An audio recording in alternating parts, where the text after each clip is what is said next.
পড়ছে 1 তারিখ রবিউল আউয়াল মাসের 1 তারিখ হবে আগামী সোমবার। যে মাসটিতে আমার নবী দুনিয়া আগমন করেছেন। আমার নবীর জীবনীকে 3 ভাগে ভাগ করা হয়: মিলাদুন নবী, সিরাতুন নবী, হায়াতুন নবী। রবিউল আউয়াল মাস আসার পরে আমরা নবীর মিলাদুন নবী, সিরাতুন নবী, হায়াতুন নবী সম্পর্কে আমরা আলোচনা করব। আপনাদেরকে আগাম শুভেচ্ছা জানাচ্ছি মাহে রবিউল আউয়ালের। সম্মানিত সুধী, আজকে আমরা আলোচনা করব একটি ব্যতিক্রম বিষয়, সেটি হচ্ছে ধর্ষণ সম্পর্কে কিছু কথা বলবো। ধর্ষণ পৃথিবীতে আজ অনেক বেশি, বিশেষ করে আমাদের বাংলাদেশে ধর্ষণ নিয়ে বিভিন্ন মহল থেকে কথাবার্তা চলছে, ঠিক কিনা? জাহেলি যুগে অন্যায় ছিল, বিভিন্ন ধরনের অন্যায়ের কথা প্রচলন ছিল, অন্যায় ছিল, কিন্তু আজ সেই অন্যায়ের মাত্রা এত বেশি বেড়ে গিয়েছে যে অন্যায়কে জাহিলি যুগ যা করে নাই সেই পর্যায়ে আজকে মানুষ চলে গিয়েছে। সম্মানিত সুধী, ধর্ষণ আজ কম না বেশি? বেশি। বিভিন্ন মহল থেকে প্রতিবাদ হওয়ার কারণে, মানববন্ধন, স্লোগান, বক্তব্য হওয়ার কারণে অবশেষে বাংলাদেশের গণপ্রজাতন্ত্রী বাংলাদেশ সরকারের মন্ত্রণালয়ে পাশ হয়েছে ধর্ষণের সর্বোচ্চ শাস্তি মৃত্যুদণ্ড। শুনেছেন না আপনারা? তো এটা আরও অনেক আগে হলে ভালো হতো, ঠিক না ঠিক? তারপরে সরকারকে আন্তরিক ধন্যবাদ জানাই, মোবারকবাদ জানাই, যেহেতু ধর্ষণের সর্বোচ্চ শাস্তি, আল্লাহ পাক যে শাস্তির বিধানটা কোরআনে দিয়েছেন সেটা আজকে বাংলাদেশের সংসদ ভবনে পাশ হতে চলছে। আলহামদুলিল্লাহ বলেন। কোরআনের আইনের কাছে আসতেই হবে, আজ হোক আর কাল হোক। ইসলাম শান্তির ধর্ম, ইন্নাদ্দীন ইনদাল্লাহি ইসলাম।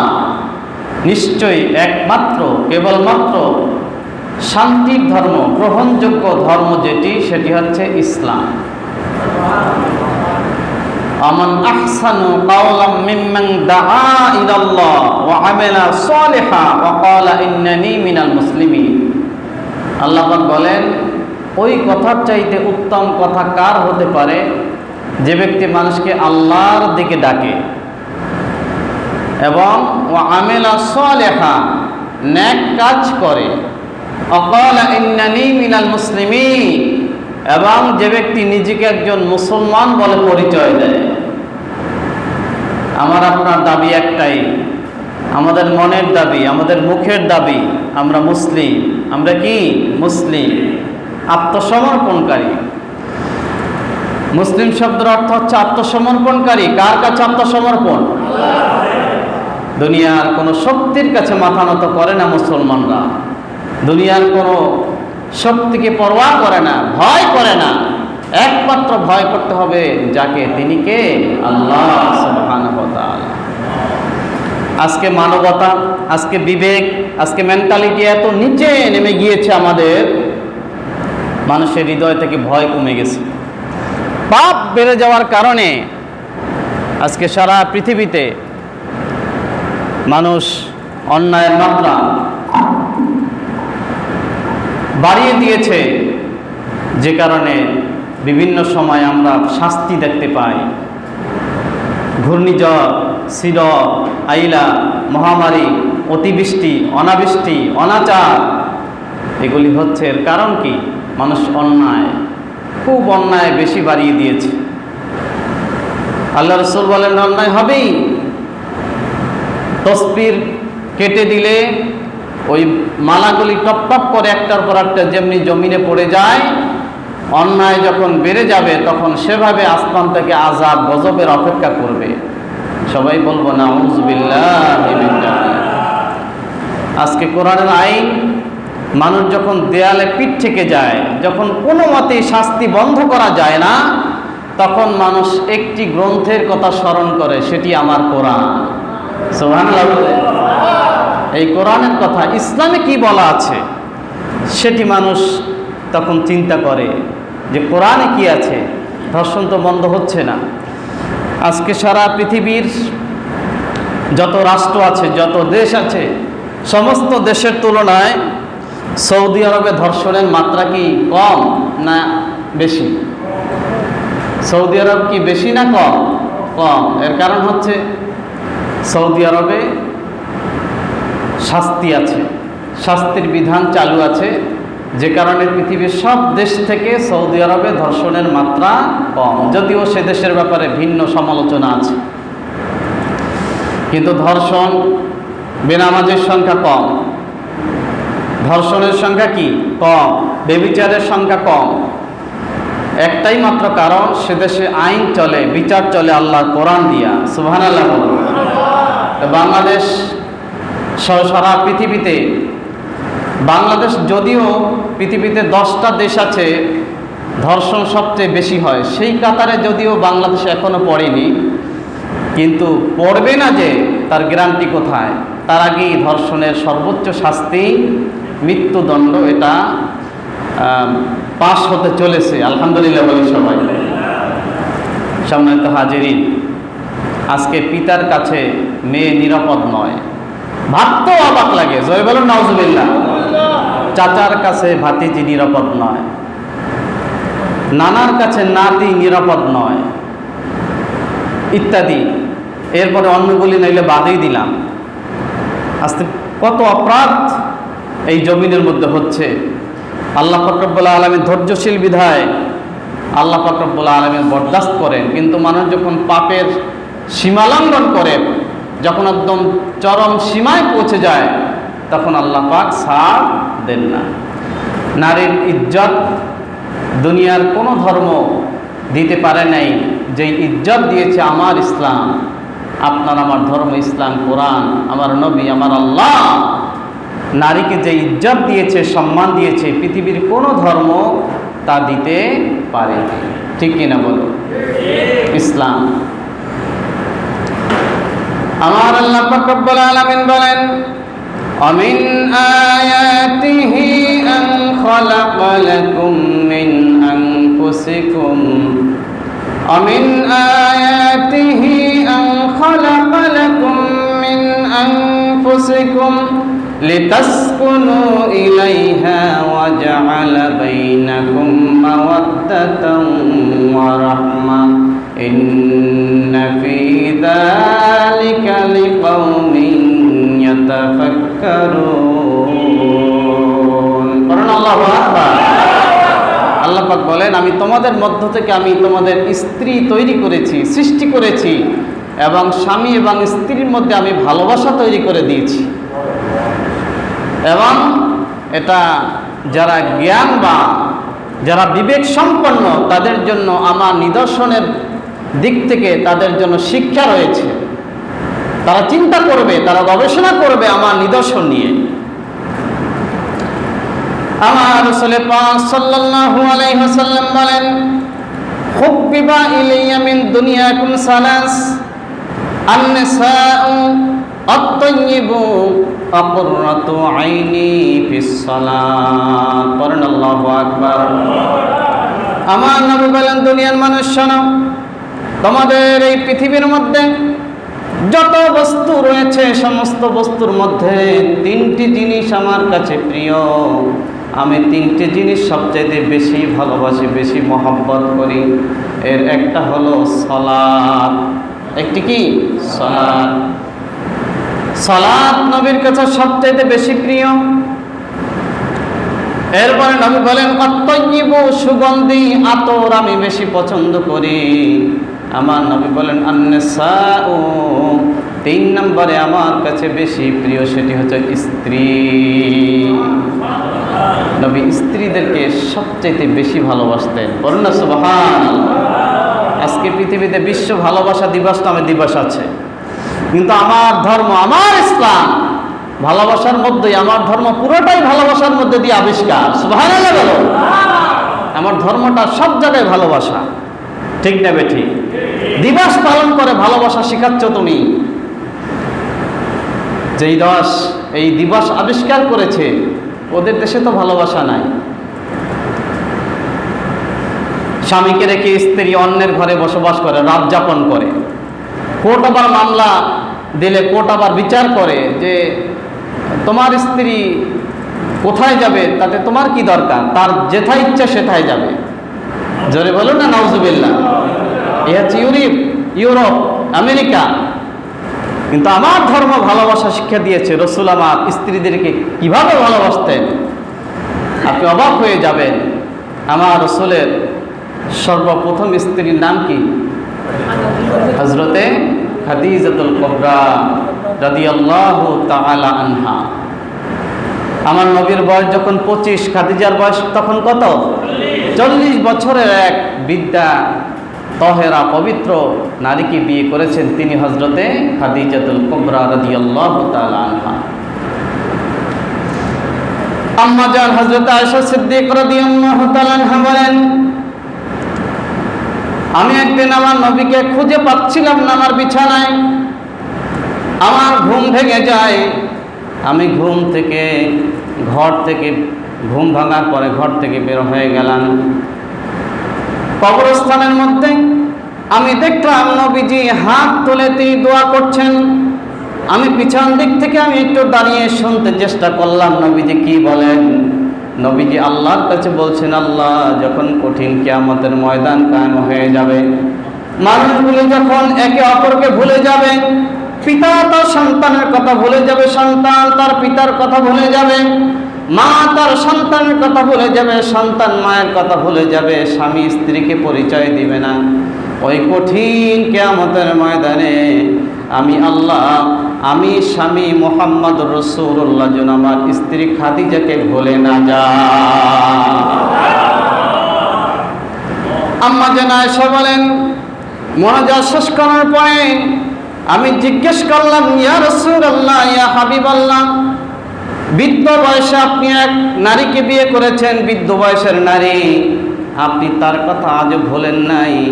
আমরা কি আপনার স্ত্রী নই? আমি তো আপনার কুমারী স্ত্রী, আমি কি আপনাকে ভালোবাসি না?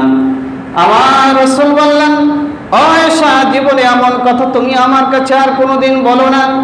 খাদিজা হচ্ছে আমার এমন স্ত্রী, যে স্ত্রী হচ্ছেন তোমরা হলে আমার সুখের দিনের স্ত্রী, আর খাদিজা হচ্ছেন আমার এমন স্ত্রী যেই সময় মক্কার জমিনে আমার পা রাখার জায়গা ছিল না। মক্কাতে আমার পা রাখার স্থান ছিল না, জায়গা ছিল না যেই সময়। তখন আমার স্ত্রী খাদিজা সারা দিন ভর আমি দাওয়াত দিয়ে, ইসলামের দাওয়াত দিয়ে, মানুষ আমাকে ঢিল মারতো, পাথর মারতো, অত্যাচার করতো। সন্ধ্যাবেলা ঘরের মধ্যে আসলে খাদিজা আমাকে সান্ত্বনা দিত, আমার সাথে মধুর আলাপ করত, আমাকে এমন সুন্দর সান্ত্বনার বাণী শোনাতো, আমার সারা দিনের ক্লান্তি, সারা দিনের সমস্ত দুঃখ, যাতনা, বেদনা আমি সব আমার মন থেকে মুছে যেত। বলুন না সুবহানাল্লাহ। আম্মা জান আয়েশা বলেন, জীবনে আর কোনোদিন বলবো না। ইয়া রাসূলুল্লাহ, খাদিজা আপনার জন্য আর কি করেছে একটু শোনান। আমার নবীজি বলেন, ও আয়েশা, খাদিজা ছিলেন ধনাঢ্য মহিলা, তার 17টা রাষ্ট্রের সাথে আন্তর্জাতিক বাণিজ্যিক সম্পর্ক ছিল। কলেমার পতাকা যখন তিনি আগমন করলেন, যত ধন সম্পদ ছিল সমস্ত ধন সম্পত্তি সবটুকুন আল্লাহ রাস্তায় কোরবান করে দিয়েছেন। এমন নিঃস্ব হয়ে গিয়েছিলেন খাদিজা, 2 দিন 3 দিন অতিবাহিত হয়ে যাইত, খাদিজার ঘরের চুলায় আগুন জ্বলত না। সুবহানাল্লাহ। কিসের জন্য? ইসলামের জন্য, নবীর প্রেমে এতটা পাগল পারা ছিলেন, সবটুকুন রসুলের জন্য, ইসলামের জন্য অর্পণ করে দিয়েছেন। বলুন সুবহানাল্লাহ। এমনি করে করে রসুল পাক সাল্লাল্লাহু আলাইহি সাল্লাম তার 11 জন স্ত্রী সবাইকে মোহাব্বত করতেন, সমানভাবে তিনি দেখতেন। তাদের ঘরের মধ্যে কখনো মনোমালিন্য ছিল না। বলেন না সুবহানাল্লাহ। কখনো হুজুর রাগ করতেন না কোনো স্ত্রীর প্রতি, যদিও স্ত্রীরা মাঝে মধ্যে একটু রাগ করতেন, কিন্তু আমার রাসূল তাদেরকে কৌশলগত শিক্ষা দিয়ে সাথে সাথে মীমাংসা করে দিতেন। বলেন না সুবহানাল্লাহ। এমন ভালোবাসার নিদর্শন বাস্তবায়ন করেছেন, পৃথিবীর মানুষকে ভালোবাসা শিক্ষা দিয়েছেন। আম্মা জান হযরতে আয়েশা সিদ্দিকা রাদিয়াল্লাহু তাআলা আনহাকে হুমায়রা বলতেন। হুমায়রা মানে লালিমা, ডাক নাম ধরে একটি নাম রাসূল রেখে সেই নাম ধরেই ডাকতেন, লালিমা বলে ডাকতেন। সুবহানাল্লাহ। রাসূল যুদ্ধ করে এসেছেন, আসার পরে ঘরের মধ্যে ঢুকলেন, বললেন আয়েশা ক্ষুধা পেয়েছে, খাদ্যের ব্যবস্থা কিছু করতে পারবে, ঘরে কিছু আছে? আম্মা জান আয়েশা বললেন একটু অপেক্ষা করুন, আমি রুটি বানাবো, রুটি বানাতে যাচ্ছি। রুটি বানাতে গেলেন। রুটি বানাতে যে খাদিজা ছিলেন, আয়েশা ছিলেন অত্যন্ত কম বয়সী। উম্মাহাতুল মুমিনিন যে কয়জন, তার মধ্যে সবচাইতে কম বয়সের কে? আম্মা জান আয়েশা। তো রাসূল পাক সাল্লাল্লাহু আলাইহি ওয়াসাল্লাম তিনি কিন্তু সেটা বুঝতে দিতেন না। আমার নবীজি আয়েশার সাথে তার জীবনটা এমনভাবে মানিয়ে নিয়েছেন, কোনোদিন মনোমালিন্য হয়নি। বয়সের যে ব্যবধান, এটা কখনো বুঝতে দেননি। জোরে বলেন না সুবহানাল্লাহ। এই জায়গাটার মধ্যে দুনিয়ার নাস্তিক মুরতাদ যারা, তারা আঘাত করে, নবীজিকে চরিত্রহীন বলে। জয় বলেন না নাউজুবিল্লাহ। আমার রাসূলের প্রথম স্ত্রী যখন ইন্তেকাল করলেন, তখন জিবরিল আমিন চলে আসছেন। ইয়া রাসূলুল্লাহ, হাবিবাল্লাহ, আপনার মনে দুঃখ বেদনা, আপনার একজন সঙ্গীর প্রয়োজন। রাসূল চুপ থাকলেন। রাসূল চুপ থাকলেন খাদিজার বিয়োগ ব্যথায় ব্যথিত। আমার নবীজি কিছু বললেন না। জিবরিল বললেন ইয়া রাসূলুল্লাহ, আল্লাহ পাক রব্বুল আলামিন আপনার বিয়ের ব্যবস্থা করতে চান। সুবহানাল্লাহ বলেন। রাসূল এবারও চুপ থাকলেন। এরপর বললেন আপনি কি পাত্রী দেখবেন?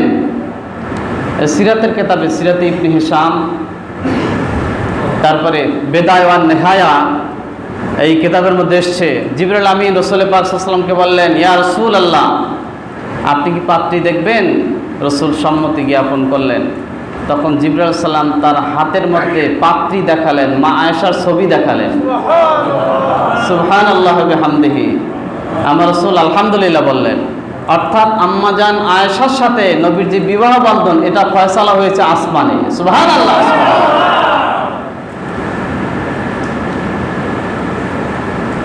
আমার নবীজি বললেন আয়েশা খাদ্যের ব্যবস্থা করো।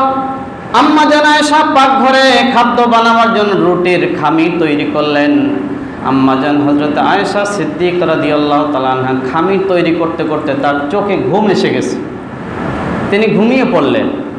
খামির তৈরি করা অবস্থায় খামির এক জায়গায়, আয়েশা ঘুমিয়ে পড়লেন, পিঠের মধ্যে হেলান দেওয়া অবস্থায় ঘুম। এখন আমার দেশের পুরুষ যদি হতো, কি বলেন, কি করতো? কিয়ামত করতো না? সামান্য তরকারিতে লবণ কেন বেশি হয়েছে, মরিচ একটু কেন বেশি হয়েছে, পিঠাপিঠির শেষ নাই, ঠিক না বেঠিক? গালাগালির তো অভাবই নাই। সামান্য ত্রুটির কারণে 1 তালাক 2 তালাক 3 তালাক পর্যন্ত দিয়ে দেয়, ঠিক কিনা বলেন? জোরে বলেন নাউজুবিল্লাহ। ইসলামের মধ্যে সবচেয়ে নিকৃষ্ট 2টা জিনিস জায়েজ কিন্তু নিকৃষ্ট, একটা হচ্ছে ভিক্ষা আর একটা হচ্ছে তালাক, ঠিক কিনা? একসাথে 3 তালাক তো দেওয়ার কোনো বিধানই নাই। রাসূল লানত দিয়েছেন, অভিশাপ দিয়েছেন যে ব্যক্তি একসাথে 3 তালাক দিবে। বরং জীবন যদি একদম দুর্বিষহ হয়ে যায়, যে মানিয়ে কোনো মতে আর সংসার করা যায় না, তখন সেক্ষেত্রে তালাকের উত্তম সিস্টেম হচ্ছে 1 মাসে 1 তালাক দিবে। 1 তালাক দিবে। স্ত্রী যদি সংশোধন হয়ে যায়, ওই স্ত্রীকে নিয়ে আবার সে সংসার করতে পারবে, ইসলাম সেই সমর্থন করে। জোরে বলেন সুবহানাল্লাহ। কিন্তু যদি সে সংশোধন না হয়, তাহলে 2য় মাসে আর 1 তালাক দিবে, 3য় মাসে আবার আর 1 তালাক দিবে। কোর্টের মাধ্যমে ফয়সালা হয়ে যাবে, তাদের মধ্যে কোনো বন্ধন থাকবে না, সম্পর্ক ছিন্ন হয়ে যাবে। এটা হচ্ছে ইসলাম। আমার রাসূল অপেক্ষা করতে করতে অবশেষে তিনি পাক ঘরে গেলেন। যাওয়ার পরে তিনি দেখলেন আম্মা জান আয়েশার চোখের মধ্যে ঘুম। তখনও আম্মা জান আয়েশা সজাগ হয়নি। আমার রাসূল পাক সাল্লাল্লাহু আলাইহি সাল্লাম কত আদর্শের নবী, তিনি নিজেই খামির ধরলেন, বিশ্বনবী। জোরে বলেন না সুবহানাল্লাহ। রুটি বেলে, কি বলে সেই বেলইন, ওটা নিয়ে নবীজি নিজেই রুটি বেলতে শুরু করলেন। রুটি টুটি তৈরি করে ভাজি করে আম্মাজান আয়েশাকে জাগালেন। তখনও আয়েশার ঘুম ভাঙেনি। সুবহানাল্লাহ বলেন। ঘুম ভাঙানোর পরে আয়েশাকে বলেন, আয়েশা আসো আমরা দুইজনে রুটি খাই। কত মহাব্বত, কত ভালোবাসা। ঘুমের ব্যাঘাত ঘটালেন না আম্মাজান আয়েশাকে। দৌড় প্রতিযোগিতা করতেন। একদিন নবীজি বললেন, চলো আয়েশা আমরা দুইজনে দৌড় দেই। আয়েশা ফার্স্ট হয়ে গেলেন প্রতিযোগিতায়, দৌড় প্রতিযোগিতায় আয়েশা এগিয়ে গেলেন। আয়েশাকে খুশি করে দিলেন। আর একদিন আবার কিছুদিন পরে এক চাঁদের রাতে নবী আমার প্রস্তাব করলেন, আসো আয়েশা আজকেও একটু দৌড় দিই। এবারে আমার নবীজি ফার্স্ট হয়ে গেলেন দৌড় প্রতিযোগিতায়। সুবহানাল্লাহ বলেন না। আমার নবী বললেন, আয়েশা আজকে ওই যে একদিন তুমি দৌড় দিয়ে ফার্স্ট হয়েছিলে, আজকে সেই দিনের প্রতিশোধ নিলাম। বলে না সুবহানাল্লাহ। কত মহাব্বত, কত ভালোবাসা।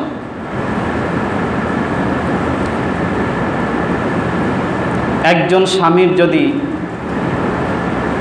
স্ত্রী একাধিক রাখার বিধান ইসলামে আছে। সর্বোচ্চ কয়টি? 4 জন স্ত্রী রাখার বিধান আছে। আমার রাসূল পাক সাল্লাল্লাহু আলাইহি ওয়াসাল্লামের জীবনটা সম্পূর্ণ এক্সেপশনাল, ব্যতিক্রম। এর সাথে মানব জীবনের সম্পর্ক দিলে, তুলনা দিলে চলবে না। বিভিন্ন প্রেক্ষাপটে আমার রাসূল 11টি বিয়ে করেছেন এবং প্রত্যেকটা ঘটনার পিছনে এক একটা প্রেক্ষাপট আছে এবং এই ফয়সালাগুলি আসমানে হয়েছে। জোরে বলেন সুবহানাল্লাহ। তাদের মধ্যে মনোমালিন্য ছিল।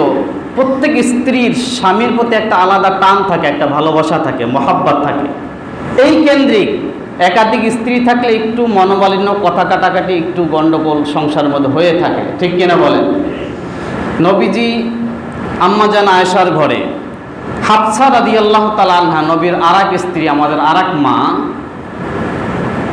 তরকারি রান্না করে তরকারি পাঠালেন আয়েশার ঘরে। আম্মাজান আয়েশা খুব রাগ করলেন। আম্মাজান আয়েশা সিদ্দিক রাদিয়াল্লাহু তাআলা তরকারি ফেরত পাঠিয়ে দিলেন। বিচার চলে আসছে রাসূল পাকের দরবারে। আল্লাহ রাসূল বললেন, তুমি কি রাগ করেছো? দুইজনকে ডাকলেন তরকারির বাটি সহ। সুবহানাল্লাহ বলেন না। তুমি কি রাগ করেছো? তখন আম্মাজান আয়েশা বললেন, ভুল হয়ে গেছে। জোরে বলেন না সুবহানাল্লাহ। বলে ভুল হয়ে গেছে এটা বললে তো হবে না, তোমার ভুলের মাসুল দিতে হবে, জরিমানা হবে, তরকারি তোমার খেতে হবে এখন সবার আগে। বলে না সুবহানাল্লাহ। আম্মাজান আয়েশা রাজি হয়ে গেলেন এবং হাফসাকে বলেন, হাফসা তুমি আমার সামনে এক ফোঁটা ঝোল আয়েশার নাকের মধ্যে লাগিয়ে দাও। সুবহানাল্লাহ বলেন না। নাকের মধ্যে ঝোল লাগিয়ে দিলেন। আয়েশাও হেসে দিলেন, হাফসাও হেসে দিলেন, নবীও হেসে দিলেন। বলেন না সুবহানাল্লাহ। রাগারাগি কোথায় গেল? সব পানি হয়ে গেছে। এরকম সংসার কি আজ আর আছে? গণ্ডগোলের শেষ নাই। তো স্ত্রীর প্রতি ভালোবাসা শিক্ষা দিয়েছেন আমার প্রাণের নবীজি সুবহানাল্লাহ ওয়া বিহামদিহি। কন্যার মর্যাদা দিয়েছেন। আজকাল মানুষ কন্যা সন্তান হলে এক শ্রেণীর মানুষ রাগ করে। আমার রাসূল বলছেন, যেই ঘরে সর্বপ্রথম মেয়ে সন্তান আল্লাহ যাকে দান করবেন সেই ঘরটা বরকত দিয়ে পরিপূর্ণ করে দেওয়া হয়। সুবহানাল্লাহ। সেই ঘর বরকতের ঘর, রহমতের ঘর। আমার রাসূলের 4 জন পুত্র সন্তান ছিলেন, একজনও বেঁচে ছিলেন না, কারণ নবীর নবুয়তি টিকানোর জন্য আল্লাহ পাক সেই ব্যবস্থা করেছেন। আর 3 জন ছিলেন কন্যা সন্তান, এরা জীবিত ছিলেন, জয়নব, উম্মে কুলসুম, ফাতেমা, কলিজার টুকরা। আমার রাসূল পাক সাল্লাল্লাহু আলাইহি ওয়াসাল্লাম একদিন ওয়াজ করছিলেন সাহাবায়ে কেরামদের সামনে। নবী বলেন, এই দুনিয়ার মধ্যে আল্লাহ পাক যাকে 3টি কন্যা সন্তান দান করবেন, ওই 3 কন্যা সন্তান যে ব্যক্তি লালন পালন করবে, উত্তমভাবে লালন পালন করবে, দিনদার ইমানদার পাত্রের সাথে বিবাহ বন্ধনে আবদ্ধ করবে, আমি রাসূল ঘোষণা করলাম সেই 3 কন্যার বাবা এবং আমি নবী মুহাম্মদ জান্নাতের মধ্যে এক জায়গায় বসবাস করব। 2 আঙ্গুল উঁচু করে নবী দেখিয়েছেন, একটার পাশে একটা যেমন লেগে থাকে। নবী বলেন আমি আর সে এক জায়গায় থাকবো জান্নাতে। সুবহানাল্লাহ বলেন। সাহাবায়ে কেরামের কৌতূহল বেড়ে গেছে, হায়রে আমার তো 3 কন্যা নাই। একজন দাঁড়াইছে, হুজুর আমার 3 কন্যা নাই, 2 কন্যা। আমার নবী বললেন তোমাকে আল্লাহ 2 কন্যা দান করেছেন, তোমার মনের মধ্যে আফসোস তোমার 3 কন্যা কেন হলো না? আমি ঘোষণা করলাম তুমি যদি তোমার এই 2 কন্যাকে দিনদার ইমানদার পাত্রের সাথে বিবাহ বন্ধনে আবদ্ধ করতে পারো, আমি রাসূল ঘোষণা করলাম তুমিও জান্নাতে আমার সাথে এক জায়গায় থাকতে পারবে। সুবহান।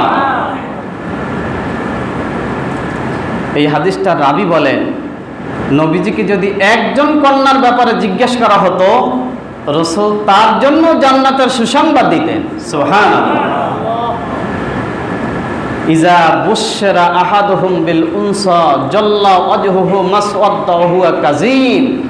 জাহেলি যুগের মানুষ যারা কন্যা সন্তান হলে তাদেরকে যদি এই সংবাদ দেওয়া হতো যে কন্যা হয়েছে, তখন ওরা মুখ গুমরা করে থাকতো, চেহারা কালো হয়ে যেত তাদের। আজ ওই সমাজের মধ্যে একদল মানুষ আছে না নাই? কন্যা সন্তান হলে খুব বেজার। একটা কন্যা সন্তান হয়েছে মেনে নেয়, 2টা হলে তখন একদম মুখ গুমরা করে ফেলে, স্ত্রীর সাথে ভালো ব্যবহার করে না, আছে না নাই? শ্বশুর বাড়িও যায় না। আপনি কাকে দায়ী করছেন? এই কন্যা সন্তান হওয়ার জন্য কি স্ত্রী দায়ী? কথা বলেন, স্ত্রী দায়ী? স্বামী দায়ী? তো স্ত্রীর বাবা সে দায়ী? আপনি খামাখা রাগ করছেন কেন?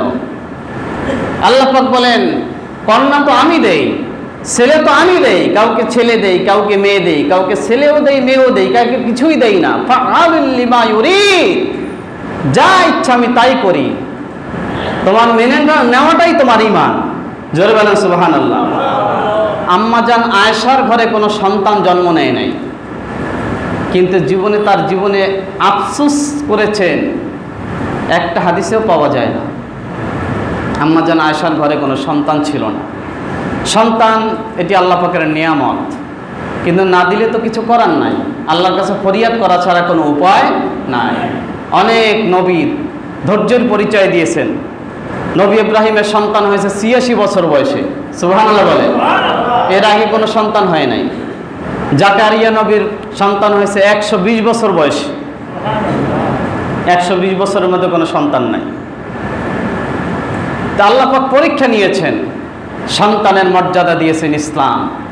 এরপরে প্রথম একটা মেয়ে দুনিয়া আসার পরে সে থাকে কন্যা, এরপরে হয়ে যায় স্ত্রী। স্ত্রীর কথা তো বললাম, কন্যার কথা বলেছি। এরপরে আমরা জানি তারপরে সে মা হয়ে যায়, ঠিক কিনা বলেন? বিয়ের পরে সে মা হয়ে যায় সন্তান আসলে পরে। তো তখন মা যখন হয়ে যায় তখন তার মর্যাদা কি বাড়ে না কমে? আরো বেড়ে গেল না? দুনিয়ার কোন ধর্ম এই মর্যাদা এই সম্মান ঘোষণা করতে পারেনি যে সম্মান আমার ইসলাম দিয়েছে। আল জান্নাতু তাহতা আকদামিল উম্মাহাত, মায়ের পায়ের নিচে সন্তানের বেহেশত। জয় বলেন সুবহানাল্লাহ। এই দুনিয়াকে যদি আপনি 10 কোটি বার বিক্রি করেন, জান্নাতের একটা চেয়ারের একটা পায়াও আপনি কিনতে পারবেন না। কেনা যাবে কি? না। দুনিয়াকে আপনি কোটিবার বিক্রি করলেও জান্নাতের একটুকুন চাবুক রাখার জায়গা কেনার ক্যাপাসিটি এবিলিটি কারো নাই। তাহলে সেই জান্নাত, এত দামি জান্নাত, যেই পা 2টার নিচে, সেই জান্নাতের দাম কত?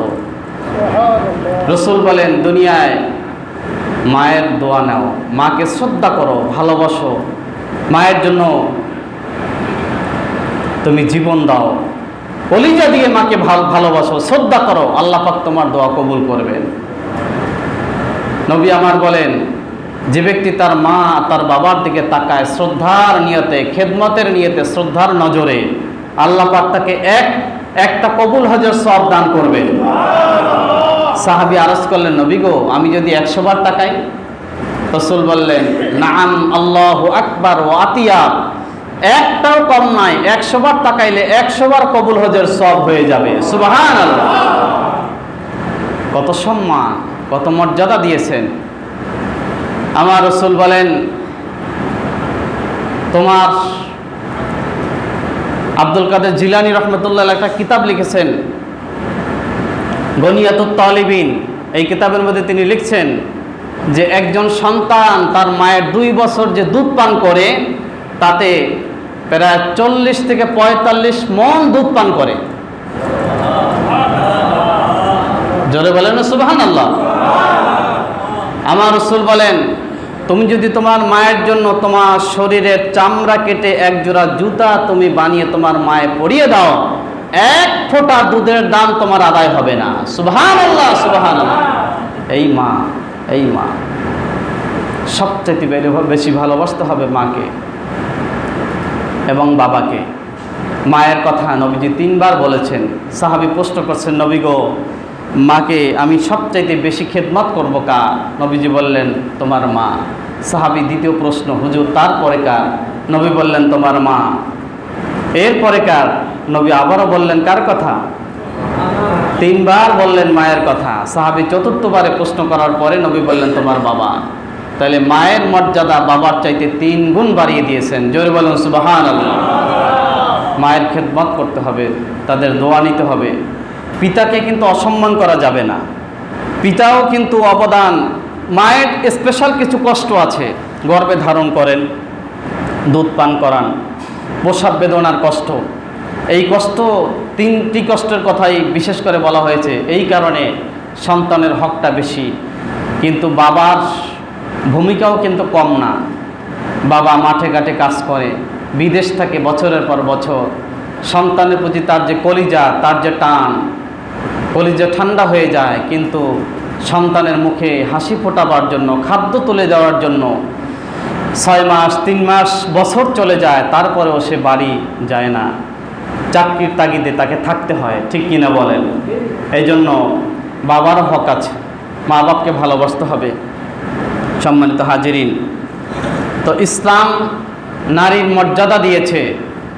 নারীর মর্যাদা ইসলাম দিয়েছে, স্ত্রীর মর্যাদা দিয়েছে। স্বামীর মর্যাদা স্ত্রীর চাইতে বেশি। বেশি না কম? অধিকার সমান, কিন্তু মর্যাদা স্বামীর বেশি। কথাটা একটু উপলব্ধির বিষয়। অধিকার সমান, কিন্তু মর্যাদা স্বামীর কি বেশি। আমার রাসূল পাক সাল্লাল্লাহু আলাইহি ওয়াসাল্লাম পাহাড়ি এলাকায় হাঁটছিলেন। একটা উট এসে নবীকে সালাম করলেন, নবীর কদমে চুম্বন করলেন। বলেন আল্লাহু আকবার। সাহাবা কেরাম কয়েকজন নবীর সাথে ছিলেন। সাহাবীরা বললেন, নবী গো, উট আপনাকে শ্রদ্ধা করে, আপনাকে সালাম দেয়, আপনার কদমে চুম্বন করে, আপনার কত মূল্য, আপনার কত দাম, আমরা কি আপনাকে সেজদা দিতে পারি না? আমার নবী বললেন, সাহাবীরা, যদি মানুষ মানুষকে সেজদা দেওয়ার কোনো বিধান চালু থাকতো, আমি হুকুম করতাম দুনিয়ার স্ত্রীরা যেন তাদের স্বামীদেরকে সেজদা দেয়। বলেন না সুবহানাল্লাহ।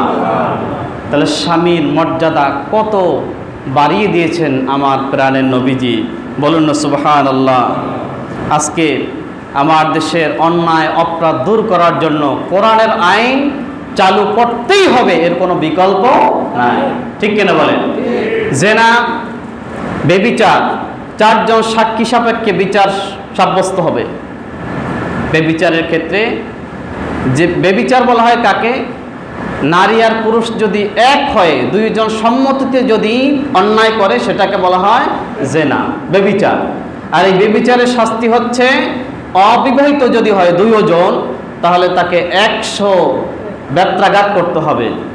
আয-যানিয়াতু ওয়াজ-যানি ফাজলিদু কুল্লা ওয়াহিদিন মিনহুমা মিয়াতা জালদা ওয়ালা তাখুযুকুম বিহিমা রাফাতুন ফি দীনিল্লাহ। আল্লাহ বলছেন 100 বেত্রাঘাত করবে, তাতে যেন তোমার বিচারক যিনি হবেন, জল্লাদ যিনি হবেন, তার মনের মধ্যে যেন কোনো দয়া না আসে। এবং এই শাস্তি এলাকার মধ্যে সবচাইতে যেটা খোলামেলা জায়গা, মাইকিং হবে। মাইকিং করার পরে হাজার হাজার মানুষ সেখানে আসবে, বেত্রাঘাত দেখবে সবাই। দেখলে পরে যারা যারা দেখবে, ইন্টারনেটে ছড়িয়ে দেওয়া হবে। তাহলে এই চিত্র যদি সারা দেশে ছড়িয়ে যায়, চাঁদপুর যদি হয়, তাহলে চাঁদপুরের মধ্যে সবচেয়ে বড় ক্রিকেট স্টেডিয়াম, ঢাকা যদি হয় পল্টন ময়দান, পেরেক ময়দান এমনি করে করে যেই যেই স্থান আছে ওই জায়গার মধ্যে বিচার হবে। এটা কোরআনের আইন, সুবহানাল্লাহ বলেন। আর যদি বিবাহিত হয় তাহলে তাকে পাথর মেরে তার রক্ত মাংস হাড্ডি সব চূর্ণ বিচূর্ণ করে দাও, কোনো দয়া মায়া করা যাবে না, এটা কোরআনের আইন। আর ধর্ষণ, এই ধর্ষণটা হচ্ছে একটু ভিন্ন। ধর্ষণ হচ্ছে এক পক্ষে জেনা করে আর একজনকে জেনা করতে মানে ভয় দেখিয়ে তাকে জেনা করে জোরপূর্বক, ঠিক কিনা বলেন? তাহলে ওই মহিলাটার কোনো দোষ নাই, আছে দোষ নাই। বেবিচার যে করেছে তার শাস্তি হবে। এখানে দুই প্রকার শাস্তি। আল্লাহ কোরআনের সূরা মায়েদার 33 নং আয়াত আল্লাহ বলছেন, বিসমিল্লাহির রহমানির রহিম, ইন্নামা জাযাউল্লাযীনা ইউহারিবুনাল্লাহা ওয়া রাসূলাহু ওয়া ইয়াসআউনা ফিল আরদি ফাসাদান আন ইউকাত্তালু আও ইউসাল্লাবু আও তুকাত্তা আইদিহিম ওয়া আরজুলুহুম মিন খিলাফিন আও ইউনফাউ মিনাল আরদ যালিকা লাহুম খিজয়ুন ফিল হায়াতিদ দুনিয়া ওয়া লাহুম ফিল আখিরাতি আযাবুন আযীম। বলেন আল্লাহু আকবার। আল্লাহ পাক বলছেন, যারা আল্লাহ তার রসুলের সাথে যুদ্ধ ঘোষণা করে, আল্লাহ রসুল এবং আল্লাহর সাথে যুদ্ধ ঘোষণা করে, ওয়ায়াসআউনা ফিল আরদ, যারা জমিনে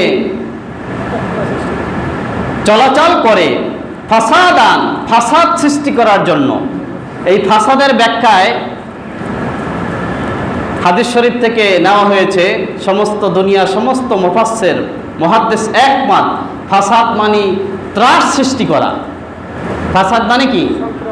সন্ত্রাস, ত্রাস, ভয়ভীতি, লুট, রাহাজানি, ছিনতাই, হত্যা, তারপরে ডাকাতি, এই ত্রাস অশান্তি যারা সৃষ্টি করে এদের শাস্তি আল্লাহ বলছেন আইয়ুকাত্তালু, তাদেরকে হত্যা করা হবে।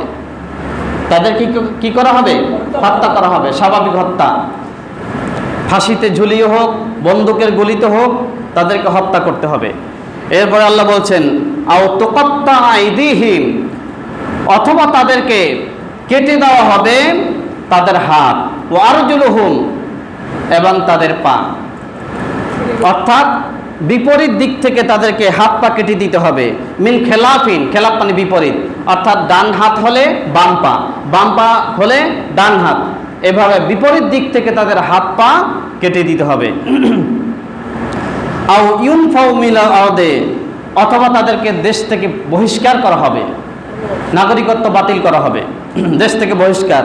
যালিকা লাহুম খিজয়ুন ফিদ দুনিয়া, তাদের জন্য রয়েছে দুনিয়ায় শাস্তি, ওয়া লাহুম ফিল আখিরাতি আযাবুন, তাদের জন্য দুনিয়ায় রয়েছে অপমানজনক শাস্তি এবং আখিরাতে তাদের জন্য রয়েছে যন্ত্রণাদায়ক শাস্তি।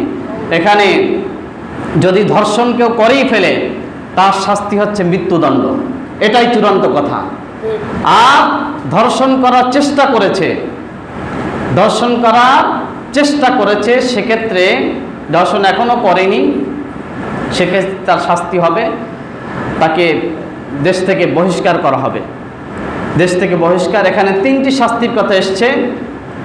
একটা হচ্ছে হত্যা, অথবা তাকে শুলে দেওয়া, অথবা তাকে বিপরীত দিক থেকে হাত পা কেটে দেওয়া, অথবা তাকে দেশান্তর করতে হবে। অবস্থা ভেদে রাষ্ট্রপ্রধান যিনি থাকবেন বিচার বাস্তবায়ন করবেন, অবস্থা ভেদে তদন্ত সাপেক্ষে বিচার। তদন্ত কেমনে করবে? সেগুলি তো আছেই, ডিএনএ টেস্ট করবে, তারপর আপনার সিসি ক্যামেরা, সিসি ফুটেজ এটা বাড়াতে হবে, সিসি ফুটেজ এটি বাড়াবে, ভিডিও ফুটেজ দেখবে, তারপর ডিএনএ টেস্ট ইত্যাদি ইত্যাদি যেগুলি আছে এগুলি করার মাধ্যমে তারপরে এই বিধান কার্যকর করতে হবে। সম্মানিত হাজিরিন, আমার দেশ যেন অপরাধ মুক্ত হয়ে যায়, আমার দেশে অপরাধ কার্যকর হয় না, এর বেশ কিছু কারণ রয়েছে।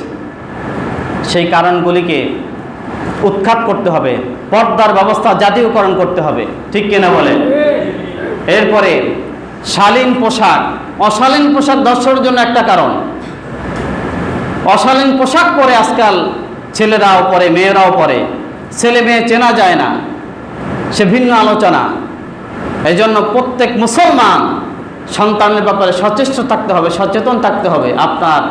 আপনার পরিবারের যারা সদস্য, আপনার ছেলে মেয়ে স্ত্রী, আপনি তাদেরকে কি পড়াচ্ছেন, আপনি তাদেরকে কোথায় যেতে দিচ্ছেন, এগুলি তদন্তের বিষয় আছে, নজরদারির বিষয় আছে, আছে না নাই? আছে। ধর্মীয় শিক্ষা সব ক্ষেত্রে, স্কুল, কলেজ, ইউনিভার্সিটি, সব জায়গায়। এমসি কলেজে ধর্ষণ হয়েছে, ধর্ষণের যে কি শাস্তি ওরা জানে না, আল্লাহ যে কি বিধান দিয়েছেন, নারীর ইজ্জত সম্পর্কে একটা কথাও তাদের জানা নাই। ঠিক কিনা বলেন? এজন্য ইসলাম ধর্মের শিক্ষা দীক্ষা এগুলি বাধ্যতামূলক করতে হবে। আর স্বজন প্রীতি বন্ধ করতে হবে, অন্যায় অন্যায় চোখেই দেখতে হবে। কোনো টেলিফোনে অন্যায় থেকে বিরত থাকা যাবে না। এই ব্যবস্থা যখনই আমার দেশে চালু হবে, তখনই সমাজ থেকে, দেশ থেকে অন্যায় দূরীভূত হবে। আল্লাহ পাক রব্বুল আলামিন আমাদের সকলকে বোঝার আমল করার তৌফিক দান করুন, সুন্নাত করুন।